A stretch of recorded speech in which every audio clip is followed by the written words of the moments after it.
The Like a Dragon series is one I've seen a lot of out of context over the years, and everything I've seen made me not want to engage with it. From the corny ass jokes to the weird ass karaoke singing and the man children, the internet did this franchise no favors in terms of drawing in new players. Until one fateful day, I seen a video of JORYU dripped out in a blue coat beating the fuck out of some hoodlums in a corner store, and I was like, hold up, wait a minute. Y'all ain't tell me this series about beating motherfuckers' ass. This was around the time the Yakuza Collection released, and because I was unemployed because of COVID, I tapped in starting from 0 onto the Kiwamis, slogged through 3 through 5. I'm sorry, I just didn't enjoy those as much. But then I got to 6, which felt like taking off the Rock Lee weights, cause boy, I was beating motherfuckers' ass, just like in the video I seen. Sadly, without the blue coat, but I had hella fun nonetheless. But at the end of Yakuza 6, JORYU, as we know him, dies and stays dead throughout Yakuza 7 until one fateful moment blew my mind. But I was like, wait, where the fuck he been at? Enter Like a Dragon Gaiden, the man who erased his name, which is a bridge between Yakuza 6 and 7 and shows exactly what our titular hero has been up to. Let's review this bitch.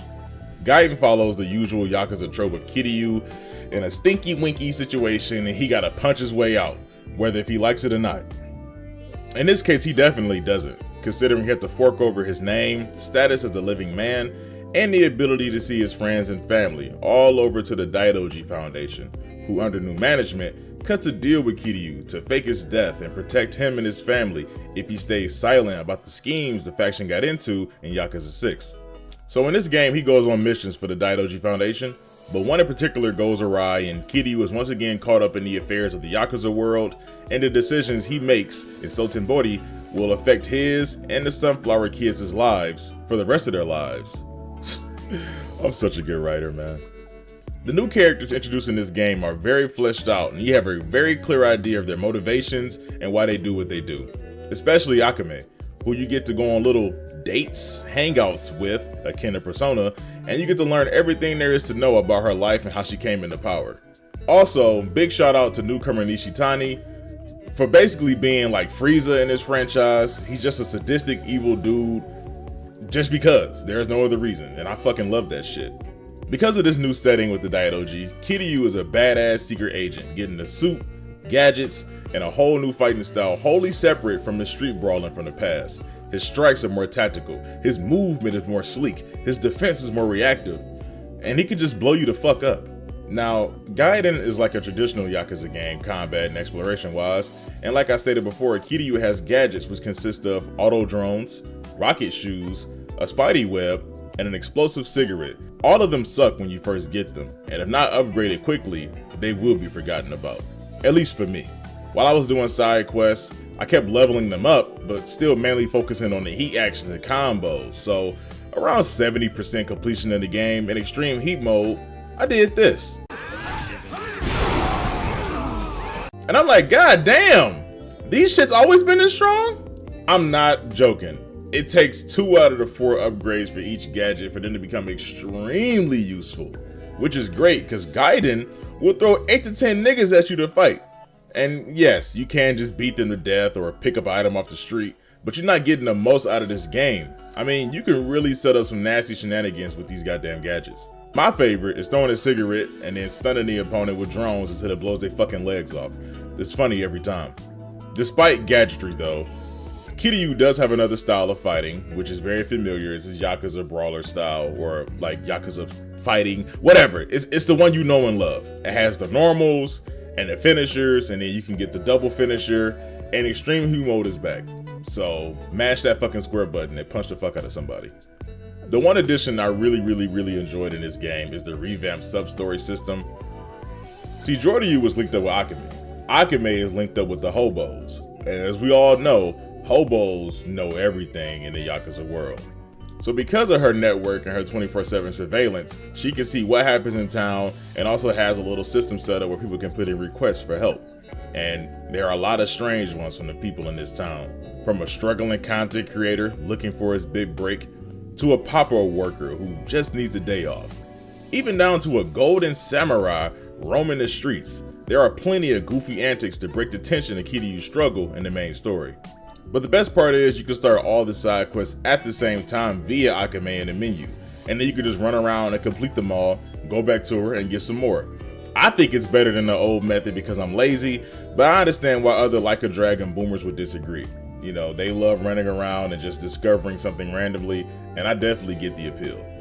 The biggest draw of Gaiden, and the biggest moneymaker in game, is the Coliseum, which pays hella money, and there are hella ways to play, including 1v1s, 1v3s, and then an ultimate team hyper death battle, which includes JORYU and up to 10 other teammates going against some goons and a big boss.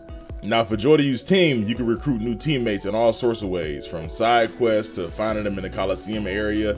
And if you're having a hard time finding people, you can just pay a guy to recommend some Joe Schmo for you to take with you. I like this feature because you can play as any of the people you recruit. And the best example of this is the pre-order DLC for Daigo, Saejima, and Majima. Now, listen, they're very toned down from their full playable versions, but it's still nice to just use them in general. The Coliseum is far from bare bones, by the way. You can level up all the characters, they have specific classes and class actions, and you really gotta mix and match what the character can do physically and what their class type is to really maximize and get the most out of your team setup. Also in this Coliseum area, you can customize Uncle Cass in a variety of cool and silly ass outfits, and even other people's clothes like Majima. So if you're into ruining the emotional depth of every cutscene by giving Kiryu piercing blue contacts, by all means go right ahead. Overall though, I really gotta be honest that Like a Dragon Gaiden feels like a complete package. Despite it being shorter than the other entries, the weight of what you experience makes it feel longer, and there's a lot of things to do to really stretch out that runtime. Because in this game, they have all the side quests and all the karaoke and darts and kart racing and the Sega shop. Everything that you expect in the Yakuza game is in this one, so the runtime doesn't matter. You can go get lost doing something completely asinine. Honestly though, I have to recommend Gaiden to anyone who has played the older games. I mean, if you have played the older games, you were probably going to play this one anyway, but if by some slim chance you're a fence sitter thinking that this one doesn't matter, this is your sign to jump off, because Infinite Wealth comes out next month, and this is part 1 of the Dragon of Dojima Swan song, and my heart is already torn to pieces at this game's ending. So you gotta play this one to really understand the payoff come next month. Speaking of Infinite Wealth, if you beat this game, you get a demo for Infinite Wealth, which is pretty lengthy. And there's also an English patch coming out for Gaiden. So if you're a dubber and not a subber, don't like 5 people that is, there's that. So if you want to wait, go ahead and wait. But we all know the only people that are going to be playing the dub are Young Ye haters. And that is a whole different video that I will not touch on about Young Ye and English Kiryu. But what I will say, me personally, it doesn't matter.